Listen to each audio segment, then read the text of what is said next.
So it's exclusively been either Muay Thai or Savate? Yeah. Those are the, okay. Yeah. I haven't done anything else. Just stop recording. Okay. Yeah. So I mean, yeah, but I might have done a bit of boxing, but it wasn't like, I wasn't like in a boxing club or anything like that. It was just Okay. like quite, yeah.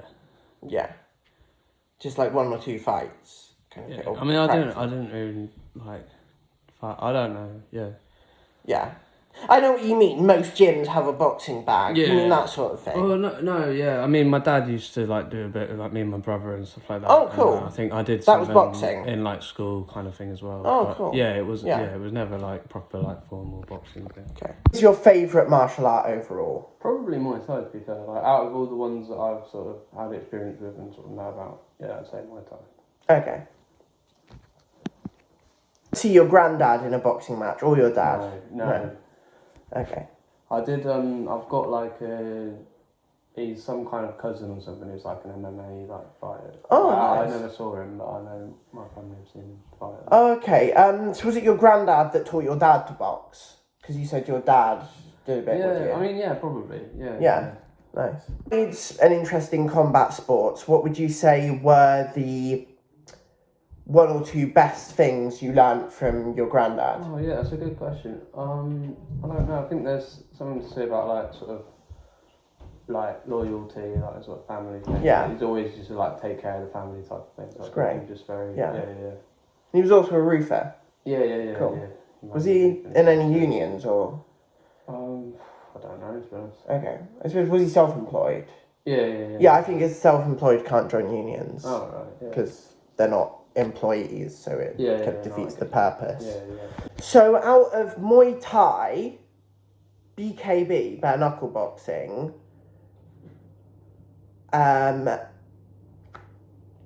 Queensberry rules kind of normal boxing, and Savate, which would you say is the best for 1, exercise, and 2, self-defense? Oh, I think I'd go with sort of like the more kickboxing style ones, like Savate and Muay Thai. I think because it's like, I mean, your whole body sort of getting involved. I mean, obviously like boxing, that's quite intense, but I don't know. I think it depends really, doesn't it? Yeah. Yeah.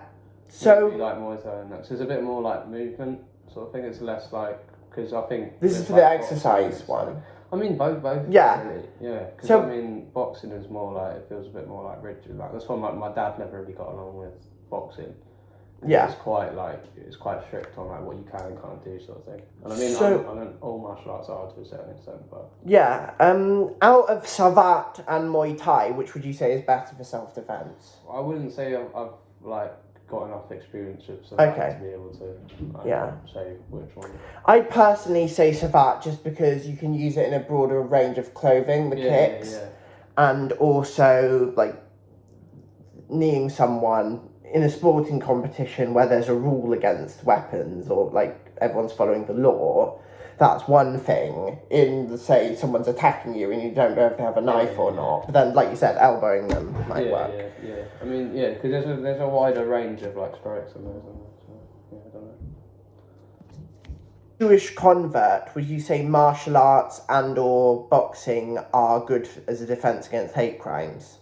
Yeah, I mean, I haven't sort of experienced or like been witness to any sort of like particularly violent, like physically violent hate crime like myself, but like I think if you were in that situation, it's like, even if it's just knowing how to like, you know, block someone and like get out of the situation, it's probably quite useful. I agree, because I have been in the past, kids in school and stuff trying to start fights for me. 1 or 2 of them was for that reason. Or not, obviously I'm not Jewish, but because of race or religion.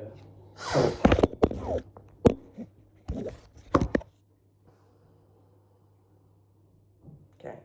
Do you think there's any genetic basis to why you're good at Savate and Muay Thai? Because there's boxing in your family. But I mean, there's definitely like, I mean, because the way like I guess my family is built, we're all a bit kind of wide and like, you know, so there is an element to that. And you're not particularly short either. No. I mean, I'm about 5'9". Yeah. Which is probably like tall like if I was Thai, it would be quite. Yeah, that's true. Yeah. Yeah.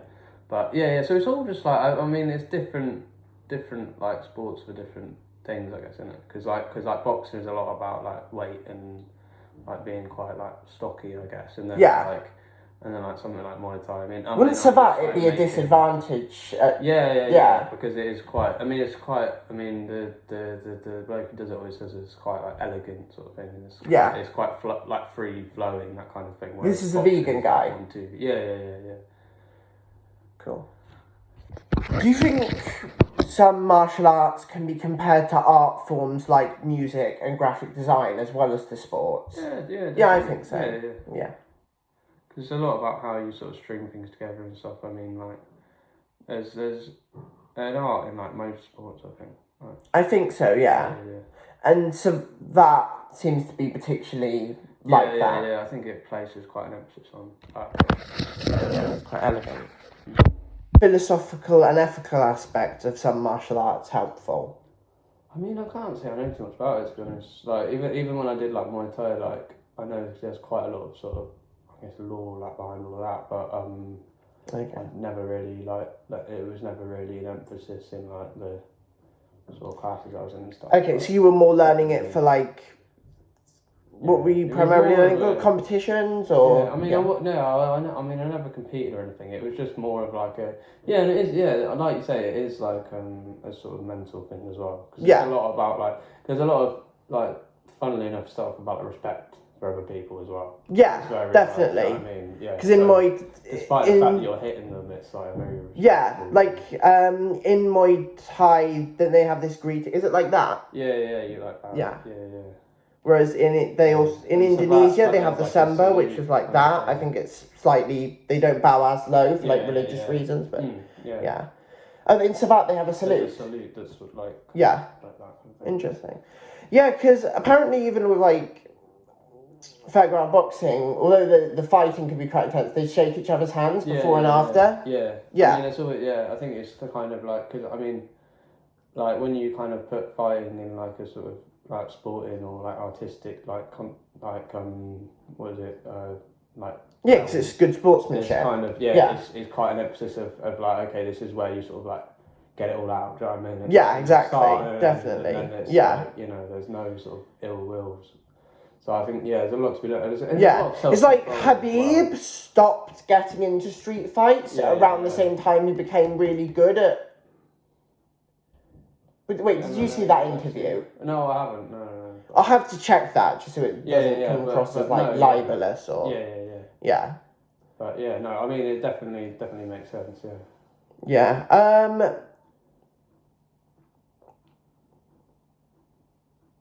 Yeah.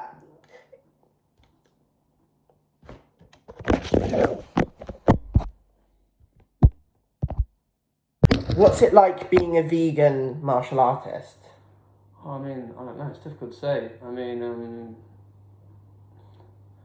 know. Is there anything you have to eat a lot of because you don't eat meat, like instead of meat, if that makes sense? Yeah, I mean, you've got to keep an eye on sort of like protein and stuff like that. So I always try and like make sure that if I'm eating something, it would have like sort of like an equivalent amount of like protein as if I was eating something with like meat or cheese or whatever, something like, and you got to keep an eye on like nutrition and that, and I think especially if you're doing sports, you've got to make sure you eat enough. When you were doing Muay Thai, I don't think this would happen in Savate just because your teacher's vegan, but when you were doing Muay Thai, did anyone like make comments about you being vegan in a kind of mocking way? Oh, okay, I didn't really bring it up. I mean, I don't think. I mean, I wasn't particularly good at it, so I'm sure like if I was like sort of going around bragging about being vegan athlete or whatever, they'd probably take the piss out of me a little bit. But okay, I think that's more of a I think if I was really good and I was vegan, they wouldn't care. Yeah, I get that.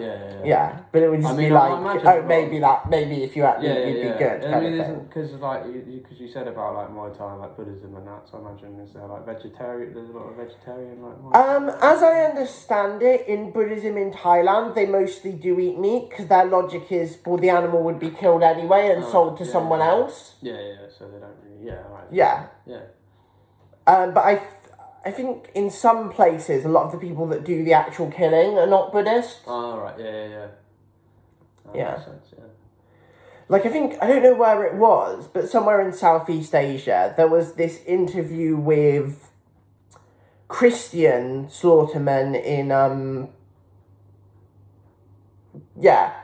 predominantly Buddhist country in Southeast Asia, and they were amused by the fact that Buddhists looked down on them, even though they ate the meat. Yeah.